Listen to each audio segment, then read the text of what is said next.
Oh my, look at the glycerin river that formed around the tree.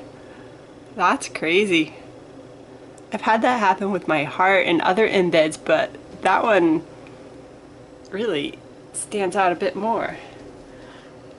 So this is my little starry night, scented in cedar and balsam, or balsam and cedar, from Nature's Garden.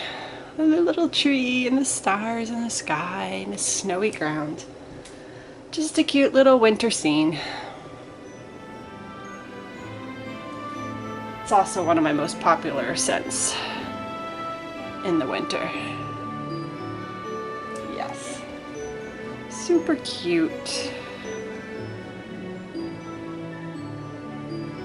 Relatively simple.